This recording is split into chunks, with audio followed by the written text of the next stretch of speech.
Concernant l'affaire qui touche, entre autres, Ilan, dans l'actualité, tu as dit ce qui m'énerve le plus, c'est le silence consensuel. Oui.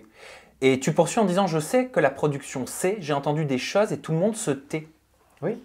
Parce qu'en fait, la production, et c'est comme, c'est hallucinant, mais c'est comme le dieu de la situation. Ils savent tout. Rien n'échappe. Parce qu'il y a toujours des yeux 24/24 sur les gens. Comme on sait quand ils couchent, on sait qui couche, on sait ce qu'ils font. Donc, la prod sait. Parce que toi, tu étais sur la saison 7 au moment où il y a une prétendante à l'époque qui s'appelle Léa, qui dit avoir déposé plainte au TGI de Lyon. Tu étais là? Oui. Qu'est-ce que tu sais de cette histoire? De Léa? Oui. Je sais très bien que le sexe, malheureusement, ils viennent utiliser pour faire du chantage. Ah, c'est très grave ce que tu dis. Oui, je sais, mais c'est la vérité. Parce que ce qu'il disait Léa à l'époque, c'était il m'a demandé de coucher avec lui pour pouvoir rester dans l'émission. J'ai couché avec et il m'a dégagé. Donc ça, tu en avais entendu parler à l'époque de la saison 7? Oui, c'est ce qu'ils avaient dit quand elle est sortie. La chose est sortie comme ça. Mais est-ce que vous en aviez parlé avec la production? Non, on n'a pas parlé avec la production. La chose où, à mon avis, Léa s'est trompée, mais ça peut être la peur ou l'ensemble des choses, c'est qu'à ces moments-là, si ça arrive pendant le tournage, tu viens tout de suite nous en parler. Enfin, pas forcément à moi, mais tu en parles à la direction. Dis-moi. Je ne prends pas la défense de Léa, mais elle racontait justement qu'il y avait plusieurs témoins autour d'elle, dont des personnes de la production. Qui était témoin justement du fait qu'il ait simulé un acte sexuel derrière son dos et qu'il lui avait craché de l'eau sur la tête. À ce moment-là, elle dit, c'est Léa, c'est ses paroles, qu'il y avait des membres de la production qui étaient présents et qu'il y a pas mal de témoins qui peuvent témoigner. Alors ça, moi, je ne l'ai pas vu, sinon je le dirais. Est-ce que des personnes de la production t'en ont parlé? Mais figure-toi, la production, s'ils voient des choses comme ça, ils ne te le disent pas. Et alors c'est vrai que nous, dans le milieu, on entend beaucoup en off, on a déjà entendu dire, oui, il y a des nounous qui sont là pour faire attention, qui ne se retrouvent pas seuls avec d'autres femmes. Est-ce que toi, ce sont des choses que tu avais entendues? Oui, j'avais entendu, mais je sais aussi qu'il y avait à l'époque un nounou qui a couché avec quelqu'un, un candidat de la télé-réalité. Oh, bah dis donc. Pardon. Donc, sur la saison 7? C'est incroyable. Non, je suis même pas choquée. Par contre, pas tous les nounous sont comme ça, autant que la personne a été virée. Quand tu parles de silence consensuel, quand tu dis les productions font ce qu'elles veulent, il y en a beaucoup qui utilisent le fait de passer à la télé donc pour obtenir des faveurs sexuelles et il faut dénoncer ça. Ça veut dire que tu as entendu concrètement des choses, tu as vu concrètement des choses? En fait, ça fait depuis des années que j'ai commencé la télé que cette chose tourne. C'est quelque chose qu'on sait que ça arrive.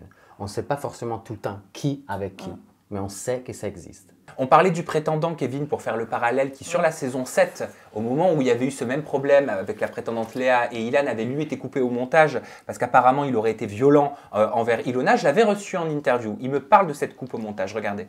On s'est mis face à face comme on est là. Je lui dis, tu parles à qui et pourquoi tu cries? Parce que moi, je voulais pas que ça fasse de bruit pour que tout le monde vienne. Je connais comment c'est bagarre, tout le monde va venir. Je lui dis, pourquoi tu cries? Et toi, t'es qui? Moi, je suis un trou du cul, toi aussi, t'es un trou du cul alors. C'est comme moi. Je suis un trou du cul, c'est du donnant-donnant. Et on se rapproche jusqu'au moment où elle met ses deux mains sur ma poitrine et elle me pousse. Je regarde la prod. Donc moi, j'enlève ses mains, je la pousse, je regarde la prod. Et je dis à la prod, pourquoi elle a le droit de me toucher?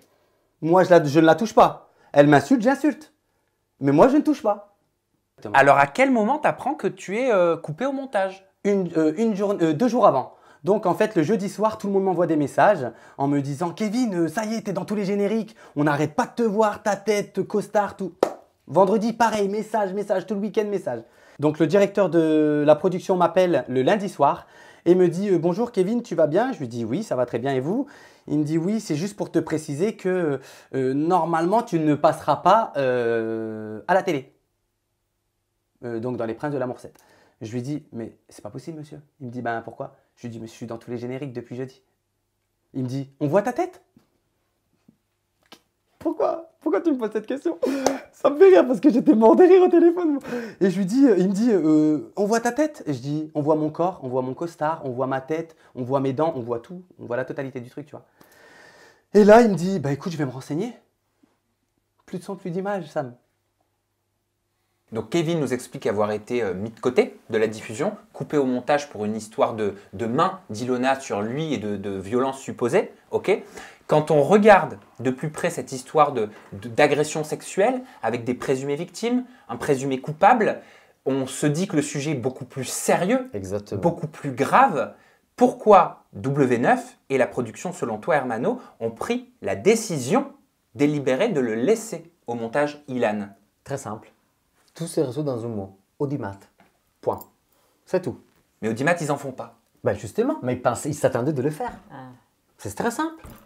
Mais tout ça, en fait, tout passe le mois du tournage avec une pression dedans, parce que la seule chose dans laquelle on pense tous, c'est pas à faire du qualitatif, mais on pense à faire du numérique. Enfin, on pense juste à faire de l'audimat. Donc, on est là pour dire, alors, on pourrait faire quoi pour faire de l'audimat? Ah, on pourrait poster comment? Ah, on pourrait faire quoi? Du coup, qu'est-ce qui se passe? Ben, ils ont essayé de garder ça pour voir si éventuellement, grâce au buzz, à l'effet qu'après, il s'est arrêté partout, et ben voilà, les gens ils auraient commencé à regarder la saison. Mais pour l'image...